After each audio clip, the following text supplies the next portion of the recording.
Bonjour tout le monde, bienvenue à la Société des Jeux. Vous connaissez sans doute le jeu de cartes traditionnel, la bataille.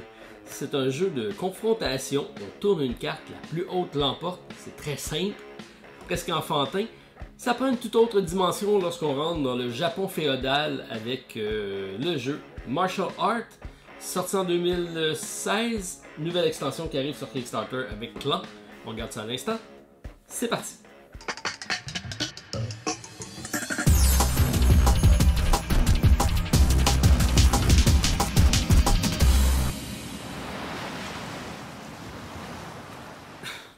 Alors, qu'est-ce que Martial Art?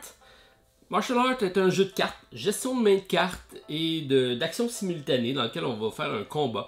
Essentiellement en 2 joueurs, mais qui peut se jouer de 2 à 4 joueurs si on a 2 decks de cartes.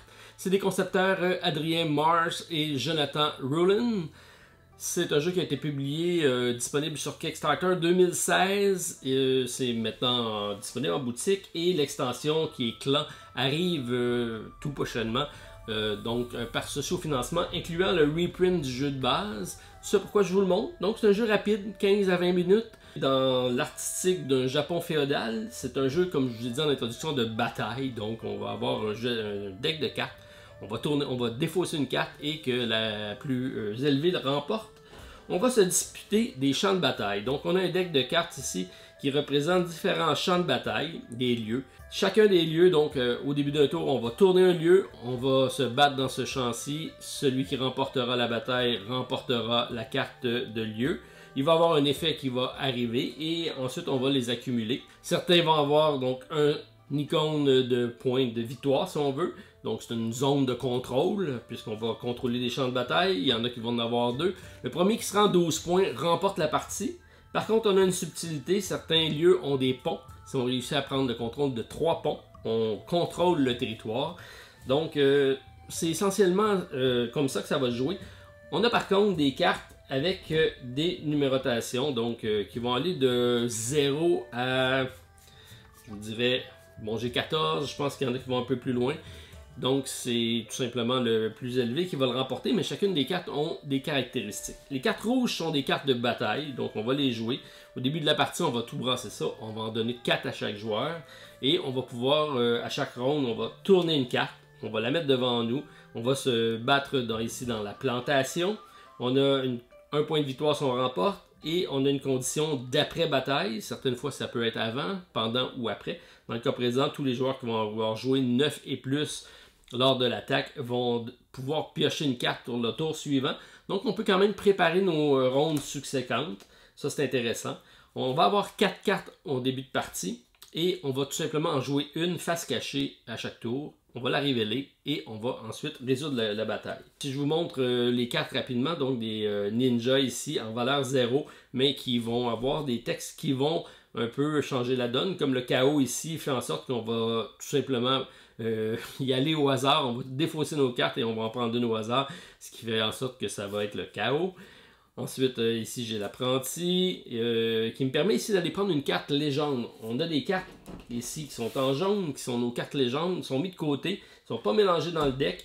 Mais lorsque je vais jouer l'apprenti, je vais pouvoir aller récupérer une carte pour le prochain tour. Avec l'apprenti va amener le soldat légendaire.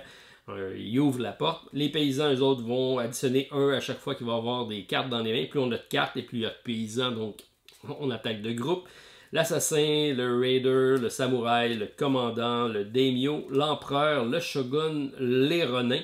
Donc c'est toutes des cartes différentes. Les cartes rouges, comme je vous ai dit, on les met essentiellement au début pour sélectionner notre force d'attaque.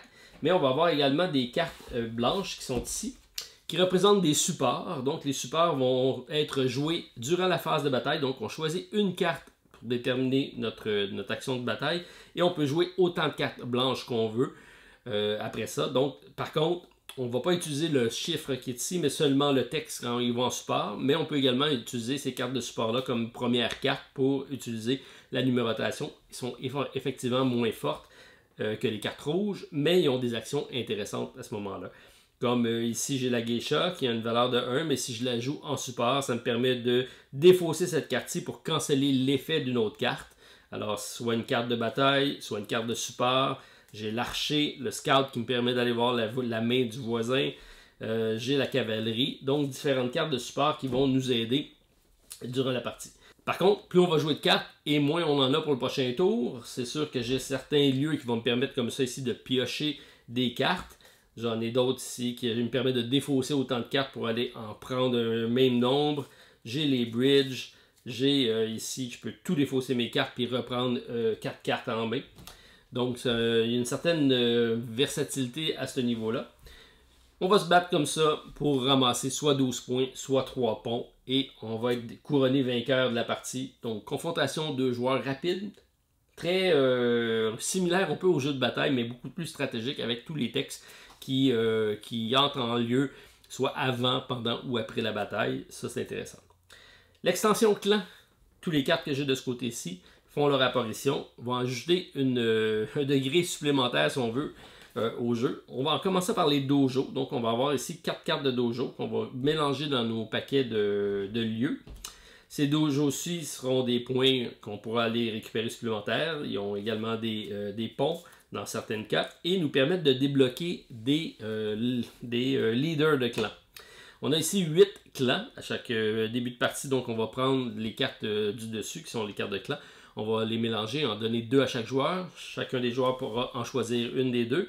Et chaque clan est associé avec un pouvoir. Donc on a un pouvoir spécial qu'on peut utiliser au début de la partie. Celui-là ici, je peux summon, donc je peux faire apparaître un retainer, donc qui est la carte ici, qui va éventuellement pouvoir faire apparaître d'autres cartes dans mon jeu. Alors c'est intéressant. Par contre, les leaders qui sont en dessous rentreront pas en jeu tant et aussi longtemps qu'on n'aura pas remporté un lieu de dojo. Donc, le clan va nous permettre de faire ici l'action qui va avec.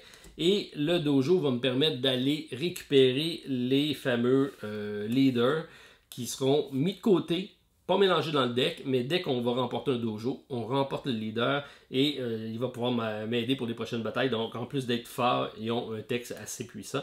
Donc, c'est des cartes assez intéressantes. Puis même lorsque j'ai des petits numéros ici, c'est quand même des cartes qui deviennent de plus en plus fortes. J'ai même ici le Oda qui va avoir des cartes qui vont avoir des points d'expérience si on veut et on va pouvoir augmenter la capacité de nos personnages. Donc c'est assez intéressant. Donc des leaders, des clans qui se débloquent avec les dojos et qui s'ajoutent dans le jeu de base de Martial Art. Donc c'était ma brève présentation du jeu. Belle artistique, fidèle à l'histoire du Japon féodal.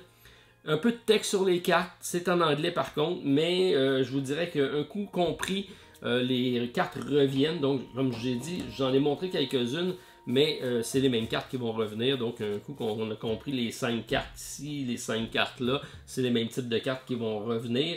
Et pour les lieux, donc, on peut très bien jouer juste avec une feuille de référence au niveau des différents textes.